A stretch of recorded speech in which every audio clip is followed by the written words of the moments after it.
Allez, on se retrouve aujourd'hui pour parler de la résolution d'équations. Qui? Non, t'inquiète Billy, c'est très simple à condition d'utiliser les bonnes méthodes. Et pas des recettes de cuisine foireuses comme on peut trouver un peu partout. Lui là, il est de trop, il dégage. Il va de l'autre côté. Plus 4, il se transforme en moins 4. Limite le truc, t'as l'impression c'est de la magie. La magie! Bref, aujourd'hui on va faire de la résolution d'équations simples, mais avant ça je dois t'expliquer 2-3 petites choses. Donc prépare-toi un siège tout confort, et c'est parti quoi.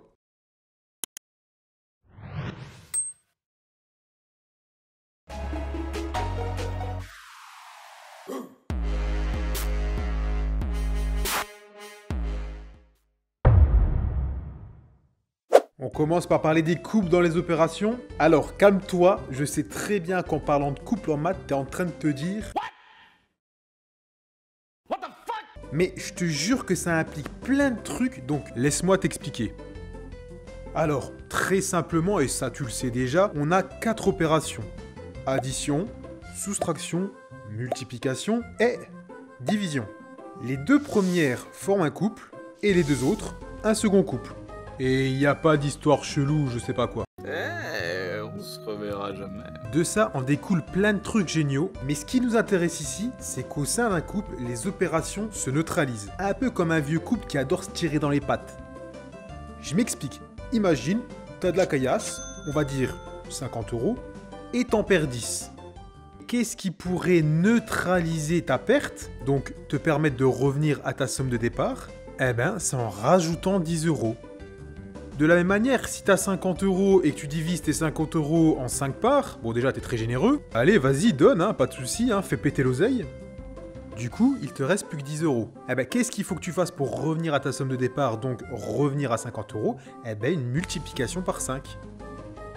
Donc voilà, retiens bien ce principe de couple dans les opérations. Et tu vas voir, ça va nous être très utile après. Mais avant de passer aux équations, je dois t'expliquer encore une petite chose.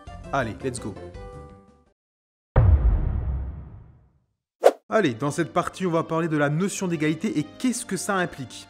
Regarde, là, j'ai totalement le droit d'écrire que 50 est égal à 40 plus 10. T'es d'accord? Ok, donc là, si je décide de transformer l'expression de droite en effectuant une soustraction, par exemple, moins 10, est-ce que tu remarques qu'il y a quelque chose qui déconne? Voilà, je pense que t'as pigé qu'on va avoir 50 égale 40. Et je sais que tu sais que je sais que tu sais que l'égalité n'est pas vraie. En fait, il y a une règle très simple à respecter. C'est que si je décide de transformer un des membres de l'égalité avec une opération supplémentaire, j'ai le droit, à condition d'effectuer la même opération de l'autre côté pour équilibrer. Du coup, là tu vois que j'enlève 10 dans le membre de droite. Par contre, si je veux garder le droit de conserver l'égalité, il faut que j'enlève du coup 10 aussi dans le membre de gauche. Voilà, donc retiens bien cette notion d'équilibre qui marche avec toutes les opérations et avec tous les nombres, sauf 0 pour la multiplication et la division, et tu vas voir que ça va beaucoup nous servir dans les équations. Allez, on en vient au cœur du sujet qui est la résolution d'équations. Bon, déjà, si tu ne te souviens plus de ce que c'est, je te renvoie vers ma vidéo dédiée qui est très courte, très rapide et très efficace.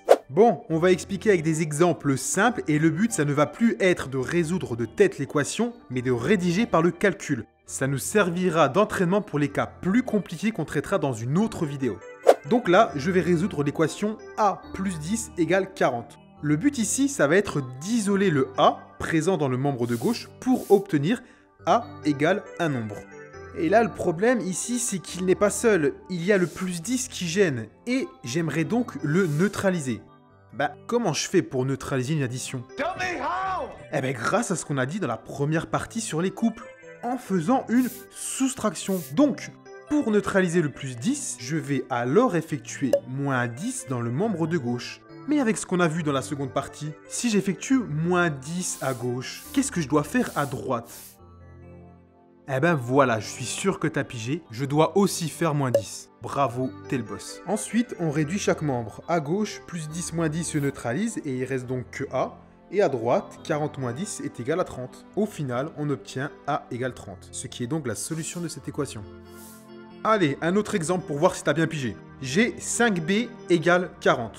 Bon, déjà, on rappelle qu'entre un nombre et une lettre, s'il n'y a pas d'opération visible, c'est qu'il y a une multiplication. Du coup, ici, pour isoler le b à gauche, il faut donc que je neutralise la multiplication par 5 en divisant à gauche par 5.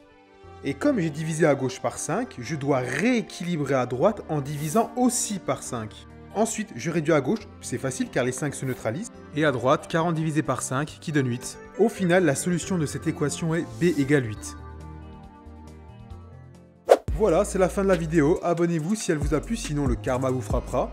Non, en vrai, ça aide énormément la chaîne. Et tout comme votre réussite, c'est l'une des plus belles récompenses que vous pouvez m'offrir. De mon côté, je vais faire le nécessaire pour continuer à vous sortir des vidéos sympas et ultra rigoureuses. Le mot du jour, ça sera magie. Et je vous dis à bientôt.